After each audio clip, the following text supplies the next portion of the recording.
जी Nepal HD television अब तपाईं सँगसँगै।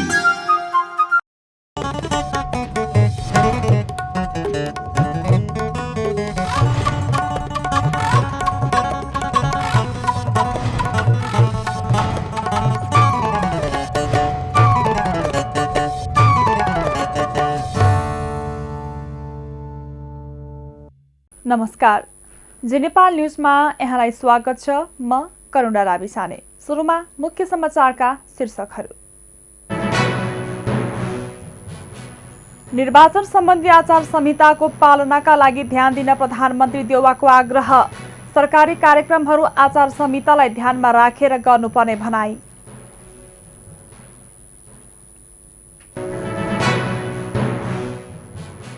नेपाली कांग्रेसको घर घर जाउँ कांग्रेस जिताउँ अभियान उत्साहका साथ सम्पन्न। जनमानसमा रहेका भ्रमहरू चिर्ने काम भएको कांग्रेस प्रवक्ता महतको भनाई।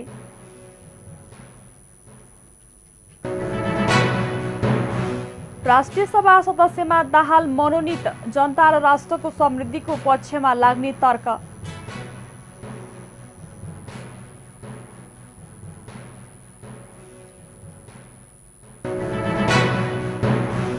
श्रीलङ्कामा विदेशी ऋण भुक्तानी गर्न अस्थायी रोक।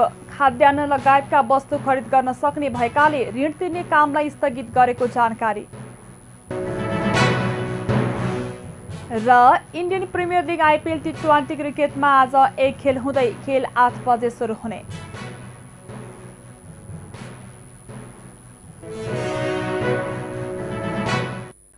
अब समाचार विस्तारमा।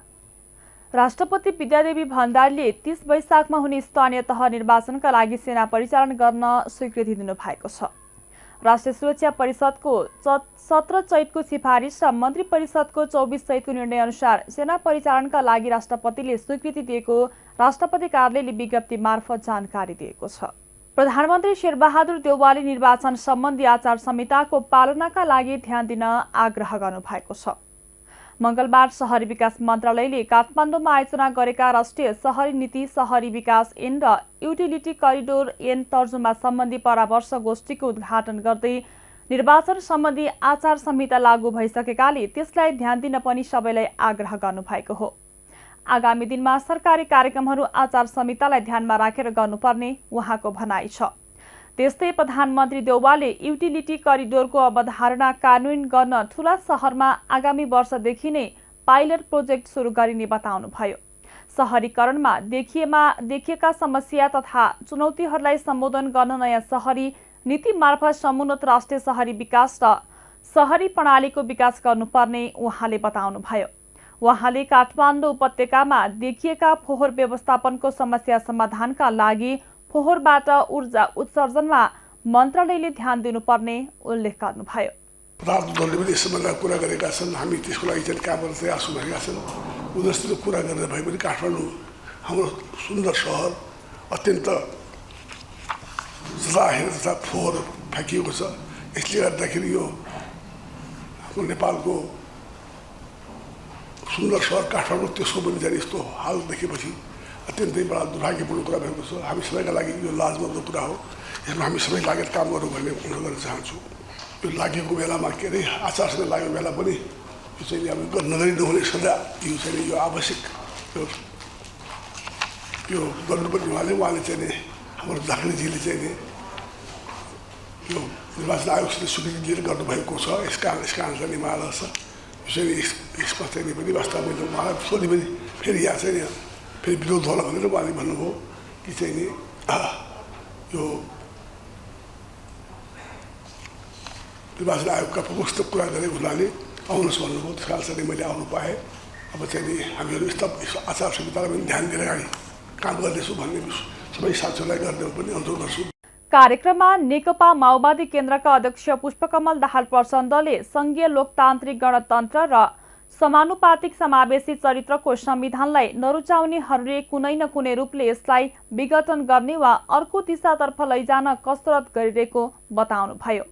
उहाँले विकास निर्माण सम्बन्धी कानून बनाउँदा मुलुकमा भएका परिवर्तनलाई सम्बोधन गर्न जरुरी रहेको उल्लेख गर्नुभयो। त्यस्तै प्रचण्डले शहरलाई व्यवस्थित गर्ने सन्दर्भमा भएका कमी कमजोरीको समीक्षा गर्नुपर्ने बताउनुभयो।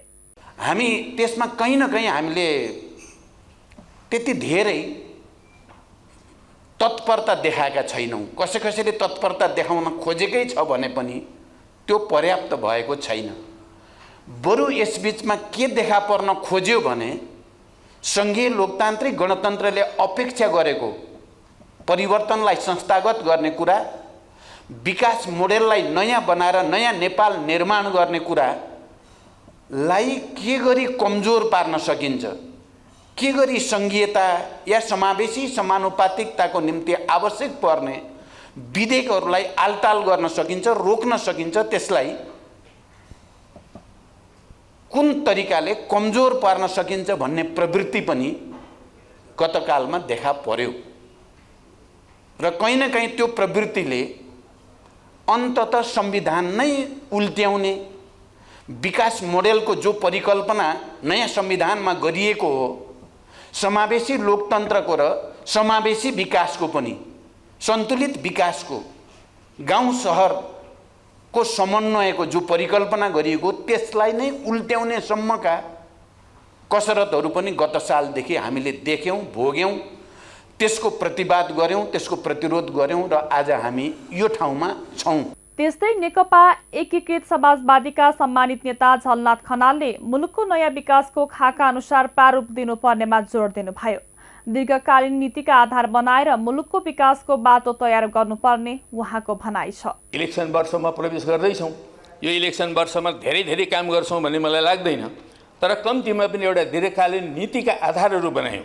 अब देश अगाडि बढ्ने बाटो यो हो है भने हामीले चाहिँ सुस्पष्ट बाटो मार्गदर्शन मात्रै गऱ्यौँ भने पनि प्रधानमन्त्रीज्यू हामी धेरै कामहरू गर्न सक्छौँ भन्ने मलाई लाग्छ र एउटा आधार तयार पार्ने काममा यो गोष्ठीले एउटा महत्त्वपूर्ण भूमिका खेलोस् भन्ने मलाई लाग्छ। अहिले हाम्रो शहरी विकास मन्त्री युवा पनि हुनुहुन्छ, महिला पनि हुनुहुन्छ। स्वाभाविकले उहाँमा धेरै एउटा आकाङ्क्षाहरू पनि छन्। त्यसकारणले यो देशलाई अर्बनाइजेसन गर्ने क्रममा एउटा चाहिँ भिजन चाहिँ स्थापित गरिहालौँ, नीति स्थापित गरौँ, एउटा बाटो स्थापित गरौँ भन्ने उहाँमा पक्कै पनि त्यो भावना छ। सायद त्यो भावनाको पनि एउटा प्रतिबिम्ब हो भन्ने मलाई लाग्छ। कार्यक्रममा शहरी विकास मन्त्री रामकुमारी झाँक्रीले राष्ट्रिय शहरी नीति शहरी विकास ऐनका विषयमा सरकारवाला सबैसँग सुझाव लिएर अघि बढ्ने धारणा राख्नुभयो। नेपाली काङ्ग्रेसले घर घर जाउँ काङ्ग्रेस जिताउँ अभियान उत्साहका साथ सम्पन्न भएको जनाएको छ। मंगलबार पार्टी कार्यालय सानेपामा पत्रकार सम्मेलन गर्दै काङ्ग्रेसले स्थानीय निर्वाचनमा पार्टीलाई विजयी गराउन ओडा र टोल तहसम्म पार्टीभित्र सौहार्दता, एकता र ऊर्जा अभिवृद्धि गर्ने काम अभियानका क्रममा भएको जनाएको हो। सरकारले गरेका काम र विपक्षीले गरेका भ्रष्टाचारको बारेमा पुस्तिका नै बनाएर वितरण गरेको काङ्ग्रेस प्रवक्ता डाक्टर प्रकाश शरण महतले जानकारी दिनुभयो। अभियानका क्रममा ओली सरकारका पालामा भएका बेथिति र भ्रष्टाचारदेखि एमसीसीका बारेमा पनि जनमानसमा रहेका भ्रमहरू चिर्ने काम भएको उहाँले बताउनुभयो। उहाँले स्थानीय तहको निर्वाचनमा आवश्यकता र औचित्यका आधारमा तालमेल हुने निर्णय भइसकेको भन्दै टिकट वितरणमा केही समय लागेको बताउनुभयो। स्थानीय परिस्थिति र आवश्यकता अनुसार गठबन्धनमा रहेका दलहरूसँग तालमेल गर्ने कुरा भएकाले यस विषयमा निर्णय गर्न विभिन्न तहको संरचनालाई विधानले अधिकार दिएको र सोही अनुसार आवश्यक निर्णय हुने उहाँले बताउनुभयो। अब यद्यपि यो टिकटको तय गर्न केही समय लागेको छ, प्राविधिक कठिनाइहरू छन् र गठबन्धन तालमेलका पनि कुराहरू छन्। त्यो टुङ्गो लगाउने कुराहरू चाहिँ जटिल नै छन्, किनभने यो तल्लो तहको यो राष्ट्रिय निर्वाचन जस्तो सहज केन्द्रीय नेताहरू बसेर सीमित सङ्ख्याको यो संसद सङ्ख्या बाँडफाँड गरे जस्तो होइन।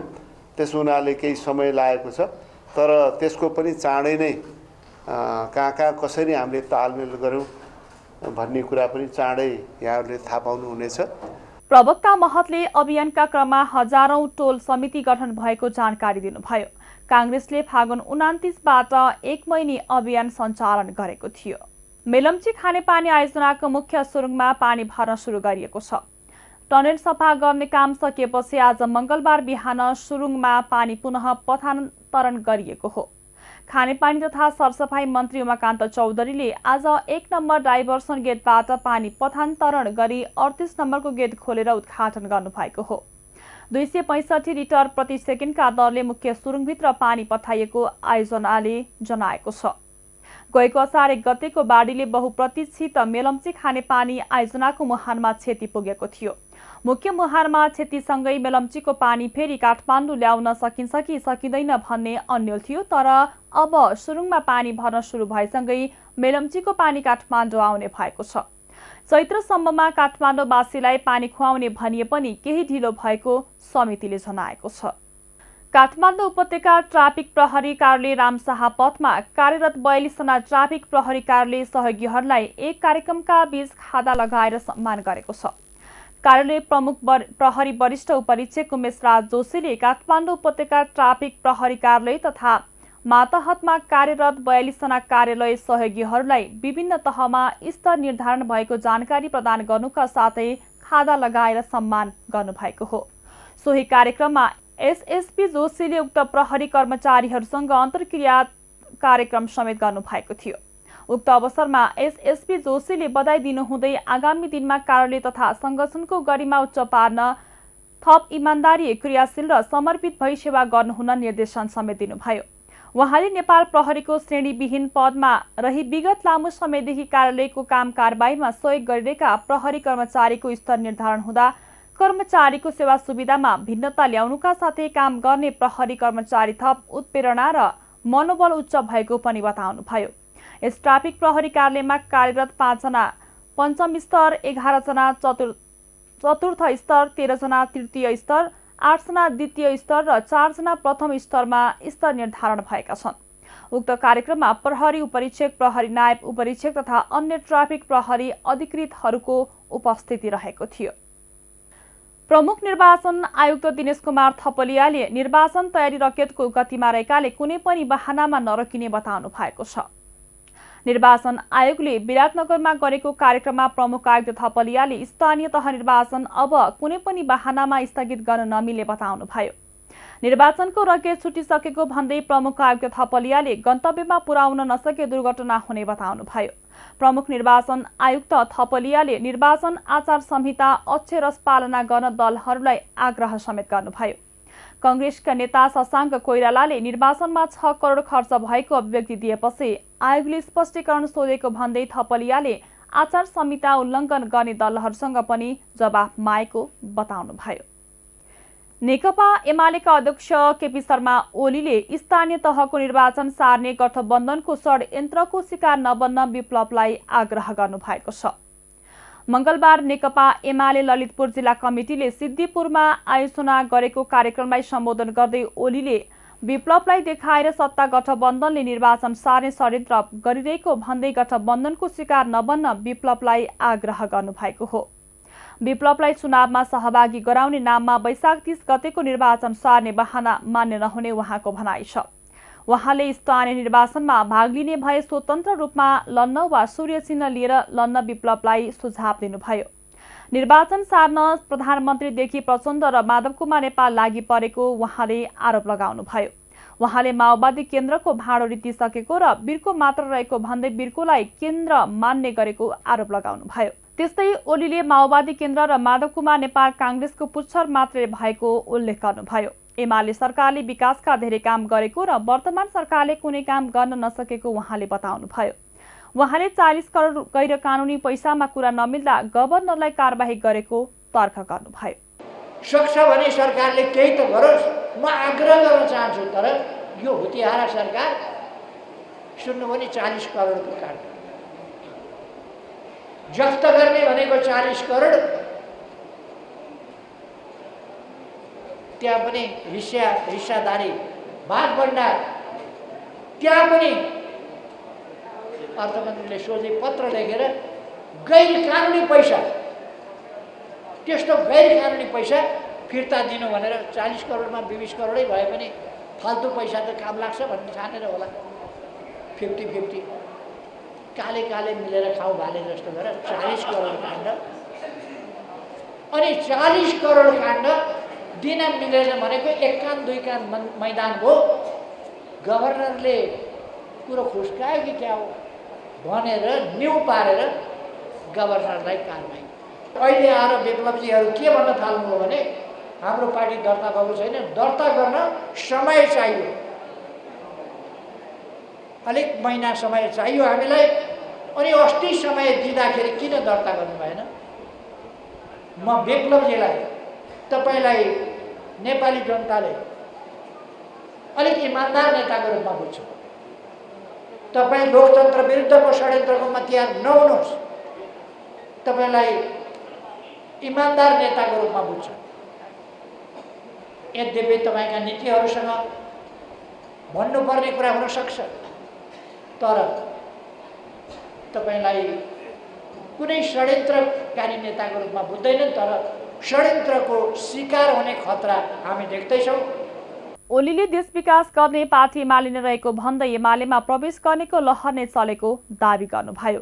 अहिले बनेका ठूला बाटोदेखि पूर्वाधार निर्माणका कार्य एमाले सरकारले नै गरेको उहाँले बताउनुभयो। कार्यक्रममा विभिन्न दलबाट आएका कार्यकर्तालाई एमाले प्रवेश गराइएको थियो। राष्ट्रिय सभा सदस्यमा मनोनित नारायण प्रसाद दाहालले पद तथा गोपनीयताको शपथ लिनु भएको छ। मंगलबार सिंहदरबारमा राष्ट्रिय सभाका अध्यक्ष गणेश प्रसाद तिमल सिन्हाले दाहाललाई शपथ गराउनु भएको हो। त्यस्तै अध्यक्ष तिमल सिन्हाले सदस्य दाहाललाई संघीय संसदको लोगो प्रदान गर्नु भएको थियो। शपथपछि दाहालले देश र जनताप्रति गरेका प्रतिबद्धतालाई कानूनी र व्यावहारिक रूपमा कानून गर्न जोड दिने बताउनुभयो। उहाँले समृद्ध नेपाल नारालाई साकार पार्न पनि प्रयत्न गर्ने र देशको राष्ट्रियतालाई आज आउन नदिन डटेर लड्ने धारणा पनि राख्नुभयो। यहाँको चाहिँ प्रक्रिया पद्धति सिस्टमलाई फलो गर्दै देखेर जनताका अगाडि हिजै देखाउँ। अहिले यहाँ बने भनेर होइन, हामी चाहिँ अब फिल्डमा भएको मान्छेले जनताका अगाडि देशको चाहिँ लागि हामीले जे प्रतिबद्धता जाहेर गरेका थियौँ त्यसलाई कानुनत व्यवहारत चाहिँ कार्यान्वयन गर्ने कुरामा नै बढी चाहिँ हुनेछ। जसरी हामीले चाहिँ भनेका छौँ समृद्ध नेपालको कुरा गरेका छौँ, त्यो समृद्ध नेपाल नारामा होइन प्र्याक्टिकल्ली चाहिँ कसरी लान सकिन्छ भन्ने कुरा मैले आफ्नो ठाउँबाट चाहिँ प्रयत्न गर्ने कुरा नै हुन्छ जस्तो लाग्छ। अर्को चाहिँ अब देशको राष्ट्रियता, जनताको सार्वभौमता होइन, अखण्डतालाई, राष्ट्रको अखण्डतालाई चाहिँ कहीँबाट आँच आउने खालको चाहिँ भयो भने त्यसमा डटेर लड्ने कुरा नै हुन्छ। त्यसको निम्ति चाहिँ आफ्नो ठाउँबाट चाहिँ प्रयत्न गर्ने कुरा नै हुन्छ। राष्ट्रपति विद्यादेवी भण्डारीले यही चैत्र 25 गते दाहाललाई मन्त्री परिषदको सिफारिसमा राष्ट्रिय सभा सदस्य मनोनित गर्नु भएको थियो। सरकारले नेपालको संविधानको धारा 86 को उपधारा 2 को खण्ड ख बमोजिम उहाँलाई राष्ट्रिय सभा सदस्यमा मनोनित गर्न राष्ट्रपति समक्ष सिफारिस गरेको थियो। कुनै एक पदमा मात्र उम्मेदवार उठाउँदा महिला नै हुनुपर्ने निर्णय खारेज भएको छ। निर्वाचन आयोगले गठबन्धन गरेर चुनाव लड्ने दलहरूले पालिका प्रमुख वा उपप्रमुख मध्ये एकजना महिला उम्मेद्वार उठाउनु पर्ने भन्ने निर्देशन फिर्ता लिएको जनाएको हो। आयोगले दलहरूलाई चैत्र 16 र 22 गते निर्वाचन व्यवस्थापनलाई लैङ्गिक तथा समावेशी मैत्री बनाउने सम्बन्धमा दिएको बुँदा नम्बर 6 लाई संशोधन गरेको जनाएको छ। आयोगले मंगलबार प्रेस विज्ञप्ति निकालेर दलहरूलाई दिएको निर्देशनको बुँदा नम्बर 6 मा संशोधन गरी स्थानीय तहको प्रमुख र उपप्रमुख वा अध्यक्ष र उपाध्यक्षको पदमध्ये कुनै एक पदमा मात्र उम्मेदवारी दिने राजनीतिक दलले महिलालाई उम्मेदवार मनोनयनमा प्राथमिकता दिने हुनुपर्नेमा अन्यथा भएकाले सच्याइएको भनेको छ। यसअघि पालिकाको प्रमुख र उपप्रमुख वा अध्यक्ष र उपाध्यक्ष मध्ये कुनै एक पदमा मात्र उम्मेदवारी दिने राजनीतिक दलले महिलाको मनोनयनको व्यवस्था गर्ने भनेर निर्देशन दिएको थियो।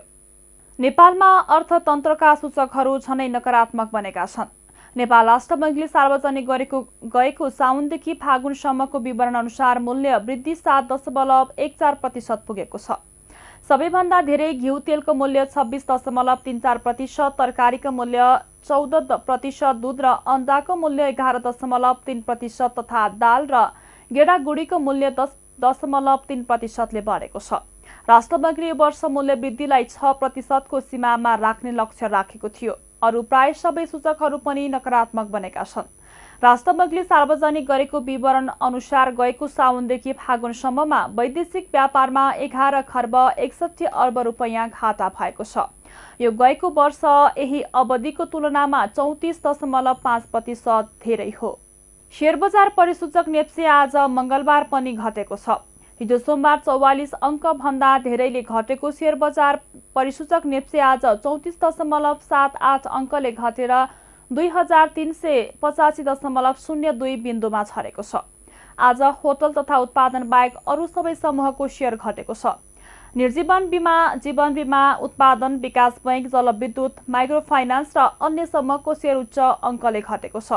आज 237वटा कम्पनीको 37,83,000 किता सेयर 1 अर्ब 52 करोड रुपैयाँमा कारोबार भएको छ। सबैभन्दा धेरै हिमालयन डिस्टिलरीको 5 करोड 75 लाख रुपैयाँ बराबरको सेयर किनबेच भयो। दोहोरो अङ्कले बजार घटेको दिन इमर्जिङ नेपाल र म्यादी हाइड्रो पावरको सेयर 6% भन्दा धेरैले घटेको छ। समग्र बजार घटे पनि नेस्टो समृद्ध लघुवित्तको सेयर 10%ले बढेको छ। नेपालमा थप 26 जनामा कोरोना संक्रमण पुष्टि भएको छ। देशभर गरिएको 2866 पीसीआर परीक्षणका क्रममा 23 जना र 1212 एन्टिजेन परीक्षणका क्रममा 3 जनामा कोरोना संक्रमण पुष्टि भएको हो। कोरोनाका कारण मंगलबार पनि कसैको मृत्यु नभएको स्वास्थ्य मन्त्रालयले जनाएको छ। त्यस्तै थप 37 संक्रमित निको हुँदा हालसम्म नेपालमा 9,66,111 संक्रमित निको भएका छन्। हाल नेपालमा 554 संक्रमित निको भएको मन्त्रालयले जनाएको छ। अब अन्तर्राष्ट्रिय समाचार। फिलिपिन्समा समुद्री आँधी पछिको बाढी पहिरोमा परेर ज्यान गुमाउनेको संख्या 25 पुगेको छ। फिलिपिन्सको पूर्वी र दक्षिणी क्षेत्रमा रहेको लेते राज्यको बेबे शहरमा 22 जनाले ज्यान गुमाएका छन्। त्यहाँ थप 6 जना बेपत्ता छन्। अरू 3 जनाको दोबाओ क्षेत्रमा ज्यान गएको हो। ठूलो पानीसँगै आएको मेगी नामको आँधीका कारण 13,000 भन्दा धेरै नागरिक विस्थापित भएका अन्तर्राष्ट्रिय सञ्चार माध्यमले जनाएका छन्। आँधीले घरको छाना उडाउनुका साथै जताततै रुखहरू ढलेको छ। बिजुलीको आपूर्ति ठप्प छ। सयौं गाडीमा क्षति पुगेको छ। यातायात सेवा प्रभावित भएको छ। त्यहाँको सरकारले आँधी प्रभावित क्षेत्रका बासिन्दालाई सुरक्षित ठाउँमा जान र सचेत रहन अनुरोध गरेको छ। मेगी फिलिपिन्समा आएको यो वर्षको पहिलो आँधी हो। फिलिपिन्समा यसअघि गएको डिसेम्बरमा आएको राई नामको आँधीका कारण 400 भन्दा धेरैले ज्यान गुमाएका थिए।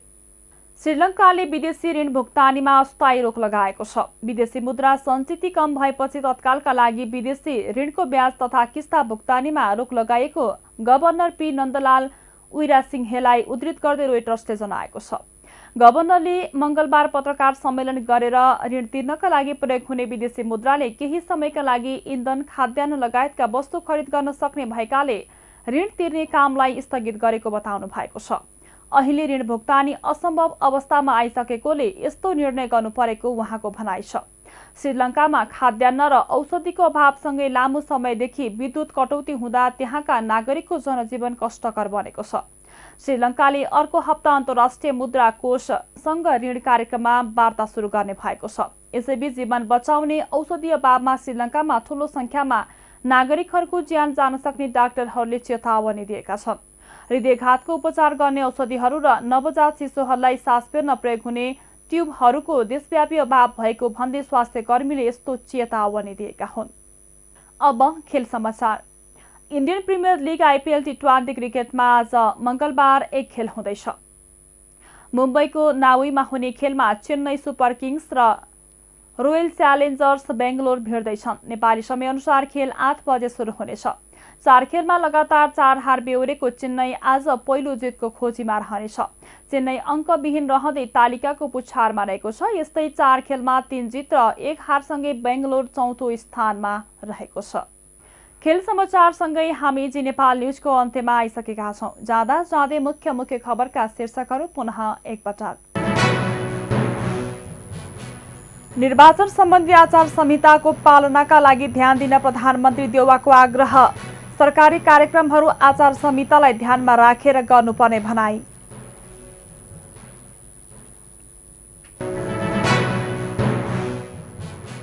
नेपाली कांग्रेसको घर घर जाउँ कांग्रेस जिताउँ अभियान उत्साहका साथ सम्पन्न।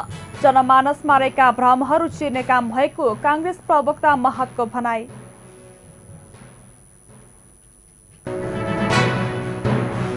राष्ट्रिय सभा सदस्यमा दाहाल मनोनित, जनता र राष्ट्रको समृद्धिको पक्षमा लाग्ने तर्क।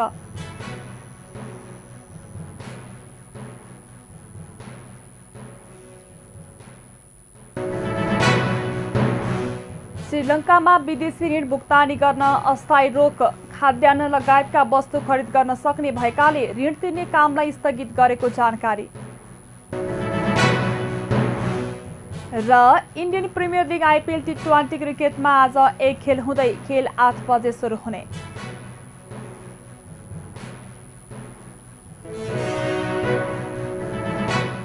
हौस् त अहिलेको लागि जी नेपाल एचडी न्युज यति नै। ताजा समाचार र मनोरञ्जनका लागि जी नेपाल एचडी टेलिभिजन हेर्दै रहनुहोला।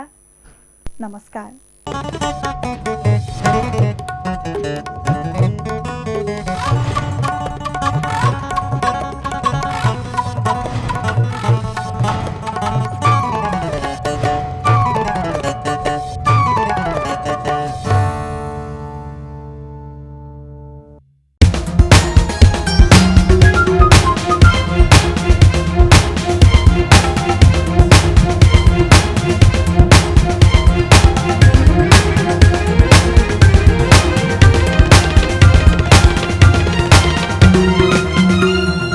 जी नेपाल एचडी टेलिभिजन अब तपाईँ सँगसँगै